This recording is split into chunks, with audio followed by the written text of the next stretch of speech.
হারিয়ে যাওয়া বাঁশ ও বেত শিল্প এবার নতুন দিশা দেখাচ্ছে।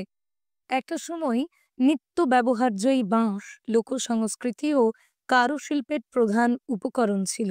তবে কালের নিয়মে খেই হারিয়ে গেলেও ফের মাথা তুলে দাঁড়াচ্ছে বাংলার প্রাচীন বেত শিল্প। দুর্গোৎসবের থিমের সাজের কাজে চাহিদা বাড়ছে দাসপুরের বাঁশ ও বেত শিল্প। তাই এই শিল্প এখন মহিলাদের আয়ের নতুন দিশা। তৈরি করছেন? এটা একটা চাটি হচ্ছে। কোথায় যাবে এটা? এটা বোম্বে যাবে, এই দুর্গাপূজা প্যান্ডেল হবে না তার কাজে লাগে। মানে আপনাদের এই চ্যানেল আছে, তারা নিয়ে যায়। তারা নিয়ে এখানে কত ঘর তৈরি করে এরকম? এখানে প্রায় সবাই 20-25 ঘর তৈরি করছে এরকম। হাতে গোনা মাত্র কয়েকটা দিন, তারপরেই শুরু হবে বাঙালির শ্রেষ্ঠ উৎসব দুর্গোৎসব। এই উৎসব আজ আর শুধু পশ্চিমবঙ্গের মধ্যে সীমাবদ্ধ নয়, ভিন রাজ্য সহ দেশের একাধিক রাজ্যে দুর্গাপুজো হয়।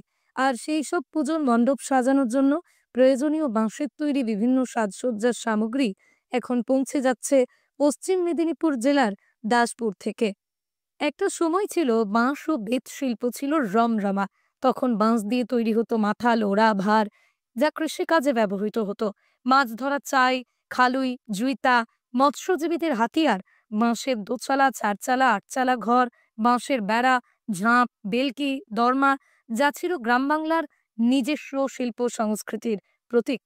সব প্লাস্টিক এসে যাওয়ায় হারিয়ে গেলেও এখন আবার বাঁশের তৈরি আসবাব, ছাইদানি, ফুলদানি, প্রসাধনী বাক্স, ছবির ফ্রেম, আয়নার ফ্রেম, কলম ইত্যাদির চাহিদা বাড়ছে। দাসপুরের প্রত্যন্ত দাদপুর গ্রামে এখন যেন উৎসবের আমেজ। সকাল থেকে সন্ধ্যা পর্যন্ত মহিলারা সংসারের কাজ সামলে হাতে গোনা কিছু জিনিসপত্র দিয়ে তৈরি করছেন এই সমস্ত বাঁশের শিল্প সামগ্রী। বাঁশ কেটে, ঘষে, মেপে তারা বানাচ্ছেন চমৎকার সব ডিজাইন। গ্রামীণ মহিলাদের এই সৃজনশীল কাজ শুধু তাদের শিল্পকলা নয়, জীবিকারও এক বড় ভরসা। দাঁতপুর গ্রামের তৈরি বাঁশ শিল্প এখন সীমান্ত পেরিয়ে পৌঁছে যাচ্ছে দেশের বিভিন্ন শহরে।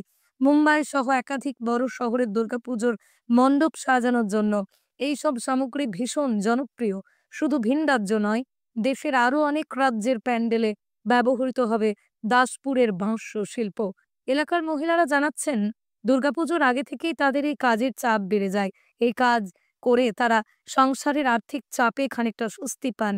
বাঁশের তৈরি সাজসজ্জা যেমন মণ্ডপের সৌন্দর্য বাড়ায়, তেমনি এর উপর নির্ভর করে অসংখ্য পরিবারের আয়ের পথ খুলে গেছে। স্থানীয় মানুষদের দাবি, সরকারি ও বেসরকারি উদ্যোগের সহযোগিতা পেলে এই বাঁশ শিল্প আরও প্রসারিত হতে পারে।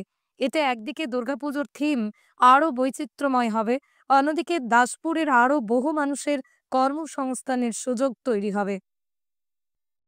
দাসপুরের দাদপুর গ্রামে আজ যে বাঁশ শিল্পের জোয়ার বইছে, তা শুধু দুর্গাপুজোর মণ্ডপকেই সাজাচ্ছে না, বরং গ্রামীণ মহিলাদের জীবনে আলোর প্রদীপ জ্বালাচ্ছে। পশ্চিম মেদিনীপুরের দাসপুর থেকে মিজানুর রহমানের রিপোর্ট, লোকাল 18 বাংলা।